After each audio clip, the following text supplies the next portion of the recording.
MCC pass भएको महिना दिनभित्रै अमेरिकी सेना नेपालमा नेपाली सेनासँग फेरि खतरनाक संयुक्त अभ्यास गर्दै भारत भ्रमणमा रहेका देउबा र मोदी बीच भयो यस्तो खतरनाक सम्झौतामा हस्ताक्षर। कालापानीको विषयमा राजनीति नगर्न नेपाललाई भारतको चेतावनी। जनकपुर कुर्था रेल भोलिदेखि नियमित सञ्चालनमा आउँदै नेपाल र भारतका प्रधानमन्त्रीले गरे तामझामका साथ उद्घाटन। र एमसिसी बारे चीनले गर्यो चिन्ता प्रकट, नेपालमा अमेरिकी हस्तक्षेप बढिसकेको लगायो आरोप। नमस्कार, ग्रेटर नेपाल टिभीले तयार पारेको न्युज अपडेटबाट यहाँलाई हार्दिक स्वागत छ। अब न्युज अपडेट विस्तारमा। नेपाली सेना र अमेरिकी सेना बीचको संयुक्त तालिम ब्यालेन्स नेल आइतबारदेखि सुरु हुँदैछ। सेनाको रेन्जर फौज र अमेरिकी सेनाको स्पेशल फौज बीच नियमित प्रक्रिया र अभ्यासका रूपमा ब्यालेन्स नेल हुन लागेको हो। अमेरिकी सेना र नेपाली सेना बीच यस्तो संयुक्त अभ्यास सन् 2003 अगस्तबाट हुँदै आएको नेपाली सेनाका प्रवक्ता नारायण सिलवालले बताएका छन्। हालसम्म ब्यालेन्स नेलका 39वटा अभ्यास पूरा भइसकेका छन्। उनका अनुसार रेन्जर फौजका करिब 4000 सकल दर्जालाई यस्तो तालिम प्राप्त भइरहेको छ। प्रवक्ता सिलवालले भने यसपटकको ब्यालेन्स नेल चैत 20 देखि वैशाख 13 सम्म रेन्जर गनको सिंह महावीर योजना तथा समन्वय महाशाखा छाउनी र रेन्जर तालिम केन्द्र नगरकोटमा सञ्चालन हुनेछ। संयुक्त राज्य अमेरिकाका 20 सैनिक र नेपाली सेनाका 90 सैनिक तालिममा सहभागी हुँदैछन्।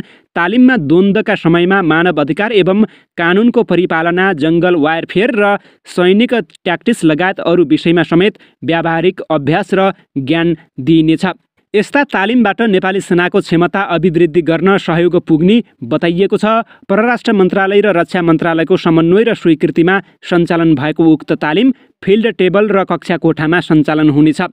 अमेरिकाले विश्वका विभिन्न देशसँग यस किसिमका संयुक्त अभ्यास गर्दै आएको छ। 2 साता अघि अमेरिकी सेना र नेपाली सेनाको मेडिकल जनशक्ति बीच समेत संयुक्त तालिम सञ्चालन भएको थियो। नेपाल र भारतले ऊर्जा क्षेत्रमा सहकार्यका लागि शनिबार संयुक्त वक्तव्य जारी गरेका छन्। प्रधानमन्त्री शेरबहादुर देउबाको जारी भारत भ्रमणका क्रममा उक्त संयुक्त वक्तव्य जारी गरिएको हो। बहुप्रतिष्ठित पञ्चेश्वर परियोजनाको विस्तृत परियोजना प्रतिवेदन चाँडै टुङ्गो लगाउन दुवै देश तयार भएको संयुक्त वक्तव्यमा उल्लेख गरिएको छ। संयुक्त वक्तव्य मार्फत प्रधानमन्त्री देउबा र उनका भारतीय समकक्षी मोदी दुवैले नेपाल र भारतमा ऊर्जा क्षेत्रमा भएको प्रगतिप्रति खुसी व्यक्त गरेका छन्। वक्तव्य अनुसार नेपालमा संयुक्त लगानीमा बन्ने जलविद्युत र नवीकरणीय ऊर्जा परियोजना निर्माणका लागि भारतले सहयोग गर्नेछ। नेपालले भारतीय लगानीकर्तालाई जलविद्युतमा लगानी गर्न आमन्त्रण गर्नेछ। यस्तै BBIN फ्रेमवर्कभित्र ऊर्जा सहकार्य सुदृढ गर्न पनि दुई देशका प्रधानमन्त्री बीच सहमति भएको वक्तव्यमा उल्लेख गरिएको छ। भारतीय प्रधानमन्त्री नरेन्द्र मोदीसँगको संयुक्त पत्रकार सम्मेलनमा नेपाली प्रधानमन्त्री शेरबहादुर देउबाले आफूले स्थापित संयन्त्र मार्फत सीमा समस्या हल गर्न अनुरोध गरेको बताएका छन्। नेपाल र भारत बीच लामो समयदेखि सीमा विवादहरू छन् र दुवै देशले केही समय पहिले अद्यावधिक गरेका नक्साले ती समस्या थप जटिल बनेका छन्। 5औं पटक प्रधानमन्त्री चुनिएपछि पहिलो 2 देशीय भ्रमणमा नयाँ दिल्ली पुगेका देउबाले सीमा समस्याको बारेमा भारतीय पक्षसँग छलफल गरेको बताएका छन्। प्रधानमन्त्री देउबाको उच्च स्तरीय भेटवार्तामा भएका प्रगतिबारे जानकारी दिन आयोजित पत्रकार सम्मेलनमा भारतीय विदेश सचिव हर्षवर्धन श्रृङ्गलाले भने दुवै पक्षबीच सीमाको सवाल छलफल र संवादको माध्यमबाट हल गर्नुपर्छ र यस्ता विषयको राजनीतिकरण गर्नु हुँदैन भन्नेमा आम सहमति रह्यो। उनले भारतले बङ्गलादेशसम्म भूमि र सामुद्रिक सीमा विवाद हल गरेको प्रसङ्ग कोट्याउँदै नेपालसँग पनि सीमाको विषयमा छलफल गर्ने संयन्त्रहरू रहेको बताएका छन्। उनले थपे हामीले के भनिरहेका छौँ भने दुई पक्षबीच संक्षिप्त छलफल भयो र हामीले यी विषयहरू सम्बोधन गर्न सुरु गर्न वार्ता र छलफल जिम्मेवार तरिकाले गर्नुपर्छ भनेर महसुस गरेका छौँ। त्यो दिशामा हामी अघि बढ्छौँ। कालापानी, लिपुलेक अनि लिम्पियाधुरा क्षेत्र समेटेर नेपालले नक्सा जारी गरेपछि नेपाली प्रधानमन्त्रीबाट भएको यो पहिलो भारत भ्रमण हो। भारतले कालापानी क्षेत्र समेटेर आफ्नो नयाँ नक्सा अद्यावधिक गरेपछि नेपालले कूटनीतिक नोट पठाउँदा दिल्लीले कुनै जवाफ दिएको थिएन। त्यसपछि नेपालले आफ्नो नक्सामा गरेको परिवर्तनलाई भारतले अस्वीकार गर्दै आएको छ।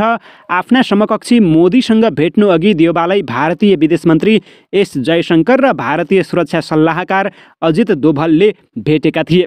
यो पटकको भ्रमणको प्रमुख उपलब्धि ऊर्जा क्षेत्रमा कायम भएको भारतीय विदेश मन्त्रालयको भनाइरहेको छ। उसका अनुसार दुवै देशले ऊर्जा सम्बन्धी संयुक्त अवधारणा पत्रलाई अन्तिम रूप दिएका छन्। त्यसले ऊर्जा क्षेत्रमा सुदृढ साझेदारीको ढोका खोल्ने भारतीय विदेश सचिवले बताएका छन्। उनका अनुसार ऊर्जा व्यापारको सम्बन्धमा नेपालले गरेको प्रस्तावलाई अघि बढाइएको भारतीय प्रधानमन्त्री मोदीले देउबालाई जानकारी गराएका थिए।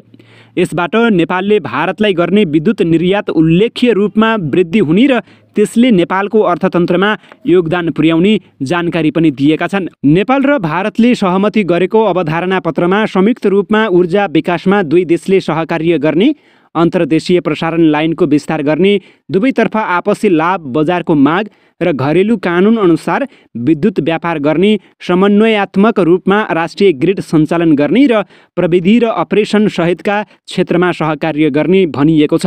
त्यसमा दुई देश बीचको साझेदारी, बङ्गलादेश, भुटान, भारत र नेपाल सम्मिलित BBIN भनिने उपक्षेत्रीय समूहका साझेदारहरूसँग पनि आपसी सहमतिका आधारमा विस्तार गर्न सकिने उल्लेख गरिएको छ।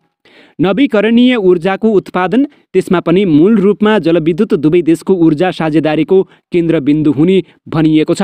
नेपालको जलविद्युत क्षेत्रमा भारतीय लगानीले दुवै देशलाई विभिन्न लाभ दिने पनि उक्त अवधारणा पत्रमा उल्लेख गरिएको छ। नेपालले भारतका कम्पनीहरूलाई आपसी लाभ हुने गरी जलाशयमा आधारित परियोजनासहित जलविद्युत क्षेत्रमा लगानी गर्न निम्तो दिएको त्यसमा जनाइएको छ। दुवै प्रधानमन्त्रीले पञ्चेश्वर परियोजनाको विस्तृत आयोजना प्रतिवेदनलाई जतिसक्दो चाँडो अन्तिम रूप दिने प्रतिबद्धता जनाएका छन्। सन् 1996 मा प्रधानमन्त्री शेरबहादुर देउबाको भारत भ्रमणका क्रममा हस्ताक्षर भएको महाकाली सन्धिमा पञ्चेश्वर परियोजना निर्माणको प्रतिबद्धता जनाइएको थियो। नेपाल र भारत दुवै देशले प्राथमिकतामा राखेको बताउँदै आए पनि हालसम्म उक्त परियोजनाको DPR समेत बन्न सकेको छैन।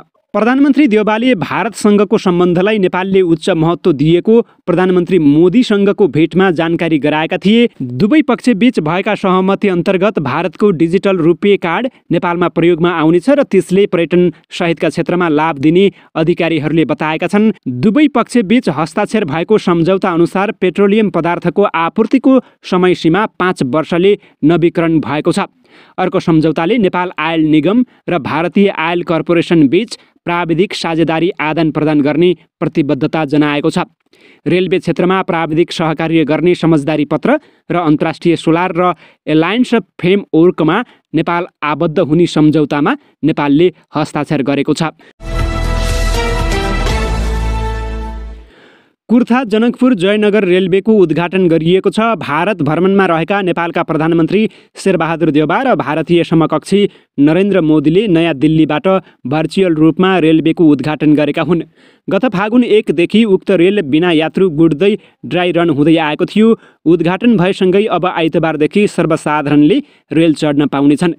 द्विपक्षीय भेटवार्तापछि प्रधानमन्त्री देउबा र समकक्षी मोदीले संयुक्त रूपमा रेलवेको उद्घाटन गरेका हुन्। र पछिल्ला गतिविधि मार्फत नेपालले अमेरिकी उद्देश्य अनुकूलका निर्णय, अभिव्यक्ति र भूमिका प्रदर्शन गरिरहेको छ। चाहे सरकार गठन लगत्तै अस्वाभाविक रूपमा निस्किएको सीमा विवादको विषय होस् या यामसेसी अनुमोदनका लागि गरिएको हतारो र रुसले युक्रेनमाथि हमला गर्नासाथ निकालिएको विज्ञप्ति नै किन नहोस्, नेपाल मूलत अमेरिकाप्रति झुकाव राख्ने र चीनप्रति व्यवस्था गर्ने स्थितिमा पुगेको देखिँदैछ। खासमा असंलग्नताको नीति लिएको नेपालले पछिल्लो काल गरेका व्यवहारबाट नेपालकै पूर्व प्रधानमन्त्री र परराष्ट्र मन्त्रीहरू चिन्तित हुनुपर्ने हो। तर कोही पनि संवेदनशील नभएपछि चीन आफै चिन्ता बोक्दै नेपाल भित्रिएको बताइन्छ। नेपालको व्यवहारका कारण चीनसँगको सम्बन्धमा तिक्तता आउला भन्ने चिन्ता हो, जसले हिजो नेकपाको एकता कायम होस् भनेर दौडधुप गर्यो तर एकता जोगाउन असफल भयो। त्यसपछि अमेरिका अनुकूलको सरकार बन्यो। त्यसमा 2वटा कम्युनिस्ट पार्टी पनि जोडिएको कारण खासै समस्या नआउने चिनिया विश्वास हो। वाङ यीकै भ्रमण यता हाम्रो विदेश नीति त्यस्तो होइन भनेर प्रश्न पार्ने अवसर थियो, तर त्यो अवसर गुम्यो।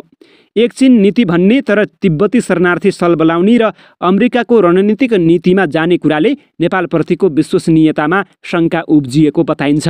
सन् 2016कै मे महिनामा चीनसँग BRI सम्झौता गरेको 4 महिनापछि सेप्टेम्बरमा बल्ल अमेरिकासँग यामसेसी सम्झौता गरिएको हो। त्यस्तो गर्दाका प्रधानमन्त्री अहिले पनि सोही पदमा छन्। अनि तत्कालीन परराष्ट्र मन्त्री डाक्टर प्रकाश शरण महत नेपाली काङ्ग्रेसको प्रवक्ता। जब एमसीसी सम्झौता भयो तब बीआरआईलाई अर्थ मन्त्रालयमै थन्काएर राखियो। भनिन्छ अहिलेको सरकार कसरी बन्यो, यसलाई ककसको साथ छ भन्ने कुरामा चीन प्रष्ट रहेको छ। नेपालले जति टाढिए पनि दूरी बढाउनु हुँदैन भन्ने बुझेर चीनले विदेश मन्त्री वाङ यीको 3 दिने भ्रमण तय गरायो। सोही सिलसिलामा चीनको महत्त्वकांक्षी परियोजना बीआरआईको कार्यान्वयन सम्झौता गरौँ भन्ने प्रस्ताव आएको हो। तर सम्झौता भएको 9 बुँदामा त्यो विषय कतै छैन। नेपाल सरकारले तयारी नपुगेको नाममा बीआरआई बारे अहिले सम्झौता नगर्ने भनेको छ। अचम्म कस्तो छ भने अमेरिकी परियोजना एमसीसी हतार हतारमा पारित गर्ने बीआरआईलाई तयारी पुगेन भनेर टार्ने। बीआरआई अन्तर्गत नेपालको पहाडी तथा हिमाली जिल्ला हुँदै चीनसँग जोड्ने रेलमार्ग बनाउने सम्झौता हो। नेपालले चीनसँग ऐतिहासिक सम्बन्ध रहेको र भविष्यमा पनि सम्झिने एउटा माध्यमका रूपमा रेल परियोजना हुन सक्छ भन्दै दिन खोजेको सहज ऋणलाई सहयोगका रूपमा मागेको छ। चीनले भने 2.5% को ऋण दिने अडानमा देखिन्छ। नेपालले चाहिँ तिर्नु नपर्ने गरी माग गरिरहेको छ। नेपालमा रेल ल्याउने बाटो जटिल भए पनि ल्याउन सकिन्छ भन्ने चीनको विश्वास रहेको छ। त्यसबारे पूर्ण सम्भाव्यता अध्ययन गर्ने काम केपी ओलीकै कार्यकालमा भएको हो।